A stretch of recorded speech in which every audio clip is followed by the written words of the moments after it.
सबसे पहले तो कुछ नई दायित्व वाले लोग हैं तो मैं परिचय करवा दूं ताकि आपको भी सुविधा रहेगी। श्रीमान मनसुख भाई मांडविया वे अभी हमारे नए हेल्थ मिनिस्टर बने हैं। उनके साथ एमओएस के रूप में डॉक्टर भारती पवार जी भी बैठी हैं। वो हमारे हेल्थ विभाग में एमओएस के रूप में काम कर रही है। दो और लोग हैं जिनका आपका संबंध रेगुलर रहने वाला है। वो है डोनर मंत्रालय के नए मंत्री श्रीमान जी किशन रेड्डी जी, और उनके साथ एमओएस बैठे हैं श्रीमान बीएल वर्मा जी। तो ये परिचय भी आपके लिए बहुत जरूरी है। साथियों, कोरोना से नॉर्थ ईस्ट में आप सभी किस प्रकार से कुछ इनोवेटिव आइडियाज के साथ इससे निपटने के लिए जो मेहनत कर रहे हैं, आपने जो योजनाएं बनाई हैं, जो साकार किया है, उसका विस्तार से आपने वर्णन किया। आप लोग और एक प्रकार से पूरा देश और विशेष करके हमारे हेल्थ वर्कर्स, हर किसी ने अपनी अपनी जिम्मेवारी निभाने के लिए गत 1.5 साल से लगातार परिश्रम किया है। नॉर्थ ईस्ट की भौगोलिक चुनौतियों के बावजूद टेस्टिंग और ट्रीटमेंट से लेकर वैक्सीनेशन का इंफ्रास्ट्रक्चर तैयार किया गया है। और विशेष रूप से आज मैंने देखा कि आपने जिस प्रकार से, कि ठीक है 4 राज्यों को अभी इंप्रूव करना बाकी है, लेकिन बाकियों ने बड़ी सेंसिटिविटी के साथ वेस्टेज को बहुत बड़ी मात्रा में रोका। इतना ही नहीं, आपने हर वायरल में से मैक्सिमम यूटिलिटी का भी काम किया और एक प्रकार से आपने प्लस प्रयास किया। तो मैं आपके इस प्रयास को, अपने काम करने वाले साथियों को बधाई देता हूं। और जिन 4 राज्यों में अभी कुछ कमी महसूस हो रही है, वहां पर भी बहुत अच्छे ढंग से इस काम को किया जाएगा, ऐसा मुझे पूरा विश्वास है। साथियों, वर्तमान परिस्थिति से हम सब भली भांति परिचित हैं। कोविड की दूसरी लहर के दौरान अलग अलग सरकारों द्वारा मिलकर जो सामूहिक प्रयास किए हैं और उसका परिणाम भी दिख रहा है। लेकिन नॉर्थ ईस्ट के कुछ जिले ऐसे हैं जहां संक्रमण के मामलों में बढ़ोतरी दर्ज की जा रही है। इन संकेतों को हमें पकड़ना होगा। हमें और सतर्क रहने की जरूरत है और लोगों को भी लगातार सतर्क करते रहना पड़ेगा। संक्रमण को फैलने से रोकने के लिए हमें माइक्रो लेवल पर और सख्त कदम उठाने होंगे। और अभी हेमंता जी बता रहे थे कि उन्होंने लॉकडाउन का रास्ता नहीं चुना, माइक्रो कंटेनमेंट जोन का रास्ता चुना। 6000 से अधिक माइक्रो कंटेनमेंट जोन बनाए। इसके कारण रिस्पॉन्सिबिलिटी तय हो सकती है। उस माइक्रो कंटेनमेंट के जोन का जो इंचार्ज होगा उसे पूछ सकते भाई कैसे गड़बड़ हुआ, क्यों नहीं हुआ, कैसे अच्छा हुआ। इसलिए जितना जोर माइक्रो कंटेनमेंट जोन पर हम लगाएंगे, हम इस परिस्थिति से जल्दी बाहर आएंगे। और बीते 1.5 साल में जो अनुभव हमें मिले हैं, जो बेस्ट प्रैक्टिसेस हमने देखी है, हमें उसका भी पूरा इस्तेमाल करना होगा। देश के अलग अलग राज्यों ने भी नए नए इनोवेटिव तरीके चुना है। आपके राज्य में भी कुछ जिले होंगे, कुछ गांव होंगे, कुछ अफसर होंगे जिन्होंने बड़े इनोवेटिव तरीके से इन चीजों को हैंडल किया होगा।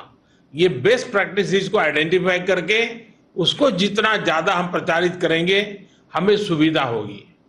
साथियों, हमें कोरोना वायरस के हर वेरिएंट पर भी नजर रखनी होगी, क्योंकि ये बिल्कुल बहुरूपिया है, बार बार अपने रंग रूप बदल देता है और उसके कारण हमारे लिए भी चुनौतियां खड़ी करता है।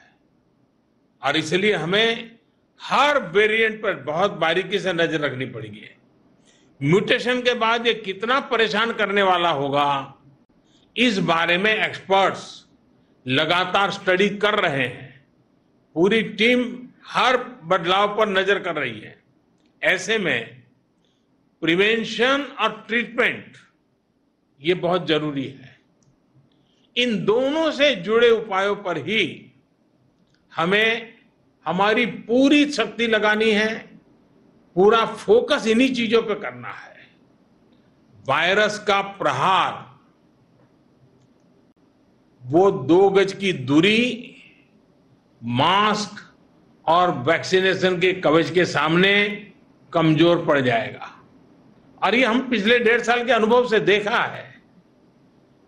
वही टेस्टिंग, ट्रैकिंग और ट्रीटमेंट, इसकी जो हमारी रणनीति है, जो हमारा इंफ्रास्ट्रक्चर है, वो अगर बेहतर होगा तो ज्यादा से ज्यादा जीवन बचाने में हम सफल रहेंगे।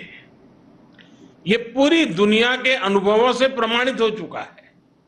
और इसलिए हमें हर नागरिक को कोरोना बचाव के लिए बने नियमों का पालन करने के लिए निरंतर प्रोत्साहित करते रहना होगा। समाज के भी, सिविल सोसाइटी के लोग हो, धार्मिक समाज के जीवन के आगे मुखिया लोग हो, इन सब से बार बार ये बातें आती रहे, इसके लिए प्रयास करना पड़ेगा। साथियों, ये सही है कि कोरोना की वजह से टूरिज्म, व्यापार, कारोबार ये बहुत प्रभावित हुआ है। लेकिन आज मैं बहुत जोर देकर कहूंगा कि हिल स्टेशन में, मार्केट्स में बिना मास्क पहने, बिना प्रोटोकॉल का अमल किए बिना भारी भीड़ का उमड़ना, मैं समझता हूं एक चिंता का विषय है, ठीक नहीं है। कई बार हम ये तर्क सुनते हैं और कुछ लोग तो बड़ा सीना तान करके बोलते हैं, अरे भाई, तीसरी लहर आने से पहले हम एंजॉय करना चाहते हैं। ये बात लोगों को समझाना जरूरी है कि तीसरी लहर अपने आप नहीं आएगी। कभी कभी लोग सवाल पूछते हैं, तीसरी लहर की क्या तैयारी की है, तीसरी लहर के लिए आप क्या करेंगे। आज सवाल ये होना चाहिए हमारे मन में कि तीसरी लहर को आने से कैसे रोकना है, हमारे प्रोटोकॉल को चुस्ती से कैसे अमल करना है। अगर, और ये कोरोना ऐसी चीज है, वो अपने आप नहीं आती है, कोई जाकर के ले आए तो आती है। और इसलिए हम अगर इन चीजों को बराबर सावधानी करेंगे तो हम तीसरी लहर को ही रोक पाएंगे। आने के बाद क्या करेंगे वो एक विषय है, लेकिन आते हुए रोकना ये प्रमुख विषय है। और इसके लिए हमारे नागरिकों में सजगता, सतर्कता, प्रोटोकॉल का पालन, इस पर हमने थोड़ा सा भी कॉम्प्रोमाइज नहीं करना है। और एक्सपर्ट भी बार बार ये चेतावनी दे रहे हैं कि असावधानी, लापरवाही, भीड़भाड़, ऐसे कारणों से कोरोना संक्रमण में भारी उछाल आ सकता है। और इसलिए ये जरूरी है कि हर स्तर पर हर कदम गंभीरता के साथ उठाए जाए। अधिक भीड़ वाले जो आयोजन रुक सकते हैं, उनको हमें रोकने का प्रयास करना चाहिए। साथियों, केंद्र सरकार द्वारा चलाए जा रहे सबको वैक्सीन, मुफ्त वैक्सीन अभियान की नॉर्थ ईस्ट में भी उतनी ही अहमियत है। तीसरी लहर से मुकाबले के लिए हमें वैक्सीनेशन की प्रक्रिया तेज करते रहना है। हमें वैक्सीनेशन से जुड़े भ्रम को दूर करने के लिए सामाजिक, सांस्कृतिक, धार्मिक, शैक्षणिक जितने भी लोग हैं, जितने भी सेलिब्रिटीज हैं, सबको हमने जोड़ना है। हर एक के मुंह से इस बात को नीचे प्रचारित करना है और लोगों को मोबिलाइज भी करना है। अभी नॉर्थ ईस्ट के कुछ राज्यों में टीकाकरण को लेकर सराहनीय काम हुआ है। मैंने प्रारंभ में भी कहा, जहां कोरोना का संक्रमण फैलने का खतरा ज्यादा है, वहां वैक्सीनेशन पर और भी बल दिया जाए। साथियों, हमें टेस्टिंग और ट्रीटमेंट से जुड़े इंफ्रास्ट्रक्चर में सुधार करते हुए आगे चलना है। इसके लिए हाल ही में कैबिनेट ने 23,000 करोड़ रुपए, भारत सरकार ने 23,000 करोड़ रुपए का एक नया पैकेज भी स्वीकृत किया है। नॉर्थ ईस्ट के हर राज्य को इस पैकेज से अपने हेल्थ इंफ्रास्ट्रक्चर को मजबूत करने में बहुत मदद मिलेगी। इस पैकेज से नॉर्थ ईस्ट में टेस्टिंग, डायग्नोस्टिक, जीनोम सीक्वेंसिंग, इसको बहुत बढ़ावा मिलेगा। जहां केस बढ़ रहे हैं, वहां तुरंत आईसीयू बेड कैपेसिटी बढ़ाने में भी इससे मदद मिलेगी। विशेष रूप से हमें ऑक्सीजन पर पीडियाट्रिक केयर से जुड़े इंफ्रास्ट्रक्चर के निर्माण के लिए तेजी से काम करना होगा।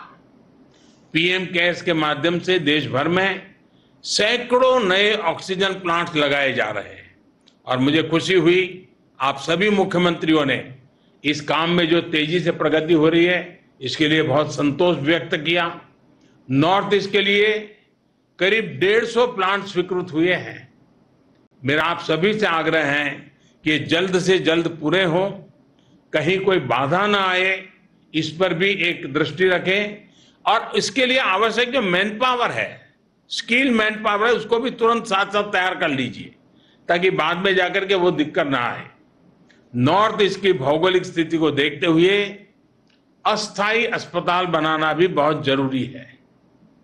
एक और अहम विषय है, जैसे मैंने प्रारंभ में कहा और फिर भी एक मैंने उल्लेख किया, ट्रेन मैन पावर का। जो ऑक्सीजन प्लांट लग रहे हैं, जो आईसीयू वार्ड बन रहे हैं, जो नई मशीनें ब्लॉक स्तर के अस्पतालों तक पहुंचाई जा रही हैं, उनको सुचारू रूप से चलाने के लिए ट्रेन मैन पावर भी आवश्यक है। इससे जुड़ी जो भी मदद आपको चाहिए, केंद्र सरकार वो उपलब्ध कराएगी। साथियों, आज हम पूरे देश में 20 लाख से अधिक टेस्ट प्रतिदिन करने की क्षमता तक पहुंच चुके हैं। नॉर्थ ईस्ट के हर जिले में, विशेष रूप से अधिक प्रभावित जिलों में, टेस्टिंग इंफ्रास्ट्रक्चर को प्राथमिकता के आधार पर बढ़ाना होगा। यही नहीं, रैंडम टेस्टिंग के साथ साथ हम क्लस्टर वाले ब्लॉक में एग्रेसिव टेस्टिंग करें, इसको लेकर भी हमें जरूरी कदम उठाने चाहिए। मुझे पूरा विश्वास है कि हम सबके सामूहिक प्रयासों से, देश की जनता के सहयोग से हम कोरोना संक्रमण को सीमित रखने में जरूर सफल होंगे। मैं फिर एक बार आज विस्तार से नॉर्थ ईस्ट की चर्चा करके बहुत स्पेसिफिक विषयों पर हम चर्चा कर पाए। मुझे विश्वास है कि इन चीजों से आने वाले दिनों में नॉर्थ ईस्ट में जो थोड़ी बढ़ोतरी दिख रही है, उसको तुरंत रोकने में हमारी पूरी टीम काम करेगी और सफलता मिलेगी। एक बार फिर से आप सबका बहुत बहुत धन्यवाद और मेरी आपको बहुत शुभकामनाएं हैं। जल्दी से मेरे नॉर्थ ईस्ट के भाई बहन कोरोना से मुक्ति का आनंद ले। अड़ी सोमवार से शुक्रवार शाम 6 बजे सिर्फ TV9 भारतवर्ष पर।